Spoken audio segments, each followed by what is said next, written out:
द्वितीया का चंद्रमा धारण करते हैं महादेव। क्यों? चंद्रमा की कलाएं बदलती हैं।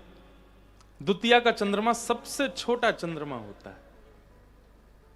आप लोगों को जानकर के आश्चर्य होगा, अगर कोई व्यक्ति हर महीने के शुक्ल पक्ष की द्वितीया के चंद्रमा का दर्शन करे, और उसमें भी उसका नियम है शाम होने के बाद, रात्रि हो जाने के बाद में स्नान करे, स्नान करने के बाद शुद्ध वस्त्र पहने, श्वेत पुष्प लेकर के, दूध लेकर के, और बढ़िया एकांत में जाए, छत पर एकांत, बिल्कुल कोई साथ ना हो, मौन रहे, और द्वितीया के चंद्रमा का दर्शन करने के बाद नीचे ही अर्घ प्रदान करे दूध की, उसके बाद पुष्प प्रदान करे, अक्षत प्रदान करे, तत्पश्चात आरती करे, और आरती करने के बाद जो भी आपका गुरु मंत्र है, या जो भी आपका इष्ट मंत्र है, या जो भी स्तुति पाठ आपको आता है, महादेव का चिंतन करके द्वितीया के चंद्रमा का अपलक नेत्रों से दर्शन करना है, बहुत भाव से।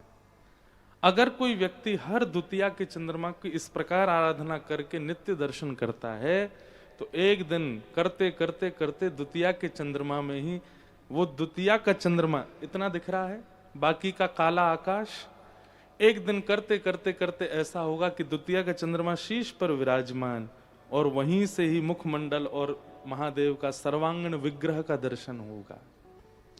द्वितीया के चंद्रमा आकाश में है, इसका मतलब महादेव बैठे हैं। बस अपनी शुद्ध आराधना से, भावना से कोई दर्शन करे। चंद्रमा ने कहा कि नाथ, संसार के लोग बड़े स्वार्थी हैं, मेरे पूर्णिमा का दर्शन करते हैं। महादेव बोले, संसार को पूर्णिमा का दर्शन करने दो, हम तुम्हारे ऐसे रूप को धारण करेंगे जो सबसे सूक्ष्म है, द्वितीया। उस चंद्रमा को ठाकुर जी अपने महादेव शीश पर धारण करते। दूसरा विशेषता महादेव की, नीलकंठ। ना तो जीव पर विष धारण किया है। क्यों? अगर हम लोगों का मानव स्वभाव कैसा कि कोई चीज हमें अगर पसंद नहीं आई और हमने सेवन कर ली, तो हम नीचे नहीं जाने देते, यहीं रखते हैं और फिर जाके उसको निकाल देते हैं। पर महादेव विष को जीव पर धारण नहीं करते, और इतने भोले हैं कि निकाल क्यों नहीं रहे? बोले विष का क्या दोष बेचारे का, इसको कोई नहीं लेता, लो हम तो लें इसको। मतलब उस पे भी दया आ रही है कि इसको सब दूर भागते हैं, विष का नाम सुनते ही सब छोड़ देते हैं इसको। अब ये मुख में आ गया है, जीव पे हम इसको धारण कर नहीं सकते, क्योंकि इसी जिह्वा पर राम विराजमान है, मेरे इष्ट विराज रहे हैं, उस जिह्वा पे विष नहीं रह सकता। कंठ से नीचे लेने लगे तो मन में विचार करने लगे, जो राम जिह्वा पे वो चित्त में भी है। अपने इष्ट जहां विराज रहे हों वहां पंचामृत से अभिषेक करना चाहिए, दूध, घी, दही, शहद आदि से अभिषेक करना चाहिए। हमारे चित्त में राम जी विराज रहे हैं, हम कंठ से नीचे विष लेंगे, मतलब विष से अभिषेक होगा इष्ट का। इसलिए भीतर भी धारण नहीं किया, कहां अवस्थित कर लिया? कंठ में।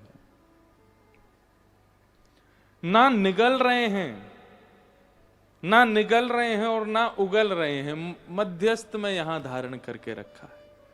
एक बहुत बड़ा द्योतक है इस बात का कि महादेव कहते हैं संसार के जितने भी भोग विलास हैं उनको ना तो जिह्वा पर रखो और ना उदर तक जाने दो, क्योंकि कई ऐसे विषय हैं जिनका सेवन आपको करना पड़ता है। कंठ तक ही स्थिर रखो, ना जिह्वा पर आने दो और ना अंतस्थ में प्रवेश करने दो, कंठ में धारण करके रखो। चाहे क्रोध हो, चाहे लोभ हो, चाहे मोह। देखिए, संसार में निर्वहन करने के लिए क्रोध भी जरूरी है, संसार में निर्वहन करने के लिए मोह भी आवश्यक है, संसार में निर्वहन के लिए गृहस्थाश्रम के लिए काम भी आवश्यक है। ईर्ष्या, द्वेष, अभिनिवेश, अहंता, ममता, इन सबका एक सीक्वेंस है और एक अनुपात है। उतने अनुपात में सब जरूरी है। तो अनुपात में सब जरूरी हैं, ना तो उनका अति हो और ना ही उनका नाश हो, इसलिए उसको कंठ में धारण किया है विष को। महादेव साक्षात भक्ति के स्वरूप हैं। एक एक अंग का अगर दर्शन किया जाए महादेव के, भक्ति का रूप प्रकट हो जाता है। गले में किसको धारण करते हैं? सर्प। सर्प की 2 जिह्वा हैं, और आपको पता है सर्प के जो इष्ट हैं उनका नाम क्या है? बताओ। आदि सर्प, उसका नाम क्या है? सबको पता है, शेषनाग। कौन है? शेषनाग। उनका नाम शेष क्यों है? कभी विचार किया? शेष किसको कहते हैं? सब पूर्ण हो जाने के बाद जो रह जाए उसको शेष कहते हैं। शेष नाग की एक विशेषता है कि उनसे बड़ा नाम जापक दुनिया में कोई नहीं है। अपने 1000 फणों से, और 1000 फणों में 2-2 जिह्वा, तो 2000 जिह्वा से नित्य भगवान का सहस्र नाम करते हैं, नित्य भगवान के नाम गाते हैं। और उनकी विशेषता इसलिए उनको शेष कहा जाता है कि वो आज जो सहस्र नाम गाए हैं, कल एक भी रिपीट नहीं होगा। कल नए सहस्र नाम गाएंगे, परसों नए सहस्र नाम। मतलब पूरी दुनिया जितने भगवान के नाम गाती है, उनके बाद जो शेष रह जाते हैं उनको जो गाता है वो है शेषनाग। अपनी 2-2 जिह्वाओं से, मतलब 2000 जिह्वा से भगवान नाम गाते हैं। ऐसे भगवान नाम गाने वाले को जैसे ही महादेव ने देखा, महादेव के तो नेत्र सजल हो गए। भैया तोते बढ़िया, हमको भक्त नहीं मिले, आजा गले में बैठ, हमारे यहीं विराजो रहे, ताकि तेरे हमारे संस्पर्श से, सत्संग किसको कहते हैं? सद व्यक्ति का संग।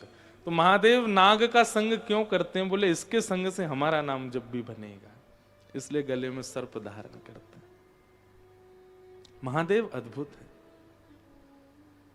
दूध, जल, पंचामृत आदि आजी सुबह सुबह हमारी ही रील हमने देखी। आप लोग क्या देखते हो? हम भी देखते हैं। तो उसमें मैं कहीं बोल रहा था कि जिसके पास भगवान पर, महादेव पर अर्पित करने के लिए कुछ नहीं है, वो दूध चढ़ाता है, वो जल चढ़ाता है, वो पंचामृत चढ़ाता है। गोस्वामी तुलसीदास जी महाराज ने मानस अर्पित की। मन में जो शुद्ध भाव है वो चढ़ाओ महादेव को। और कभी राम राम कहते हुए, या कभी किशोरी जी का स्मरण करते हुए, या कभी ठाकुर जी का स्मरण करते हुए नेत्रों में अश्रु जल आ जाए ना, जिन लोगों को बहुत जल्दी भाव आ जाता है, ध्यान से सुनिएगा, जिन लोगों जो बहुत जल्दी भावुक हो जाते हैं, लेकिन भावुक किस लिए? इसलिए नहीं कि बेटा कुछ करने लग गया तो भावुक हो गए, घर में किसी की बात सुन के ऐसे भावुक नहीं। ठाकुर जी को याद करके भावुक हो गए, वृंदावन को याद करके भावुक हो गए, कोई ठाकुर जी की लीला चरित्र सुनकर के भावुक हो गए, तुरंत जाइए पास के कहीं शिवालय में। और अगर घर में ही महादेव विराज रहे हो तो उनके सन्मुख, और यदि आप कर सको और याद कीजिए वृंदावन को, और महादेव के सन्मुख जाकर के आने दीजिए उन नीरों को नेत्रों से, और उसका अभिषेक कीजिए महादेव को। देखिए, आप किसी से मिलन के विरह में हैं, जिससे मिलन के विरह में हैं, उसका कोई सगा आपके विरह को देखेगा तो उसको जाके बोलेगा, ए भाई वो तुम्हारी कितनी याद में तड़प रहे हैं, तुम जाओ ना, मिलते क्यों नहीं उससे। महादेव को यदि आपके विरह का एक अश्रु बिंदु भी अर्पित हुआ तो महादेव जाएंगे ठाकुर जी के पास, बोले पूरे दिन बैठे रहो, बंसी बजाओ, हैं कछुत करो धरो ना, देखो दिल्ली में वो कितनो रो रहो तुम्हारी याद में, चलो वाकु दर्शन दो अपने। कभी, और मेरी बात को आप कोई प्रकाशित मत कीजिएगा, इसकी वीडियो फोटो मत बनाइएगा, अपने हैं वीडियो बना रहे ना, आंसू आ रहे हैं आंख से, नहीं, ये सब नहीं कीजिएगा, ये अंतरंग भाव है। अंजनी मैया ने अपने नेत्रों के जल अर्पित किए, हनुमान प्राप्त हुए।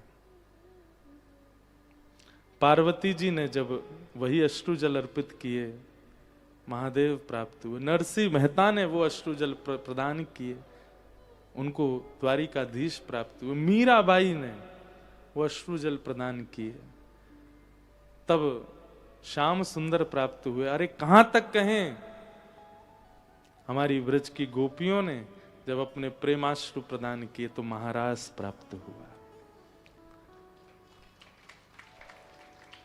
इसलिए अगर कृष्ण विरह चित्त में है, और जब जब विरही होते हैं आप, जिनके चित्त में विरह नहीं है, आप लोगों को चिंता होनी चाहिए।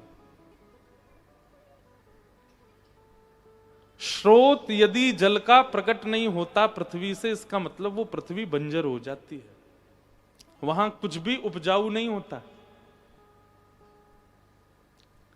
ऐसे ही जिसके नेत्रों से कृष्ण विरह के नीर प्रकट नहीं होते, उसके चित्त में प्रेम भाव सद्भाव रूपी बीज कभी अंकुरित नहीं हो सकते। इसलिए कभी कभी कृष्ण विरह होना आवश्यक है।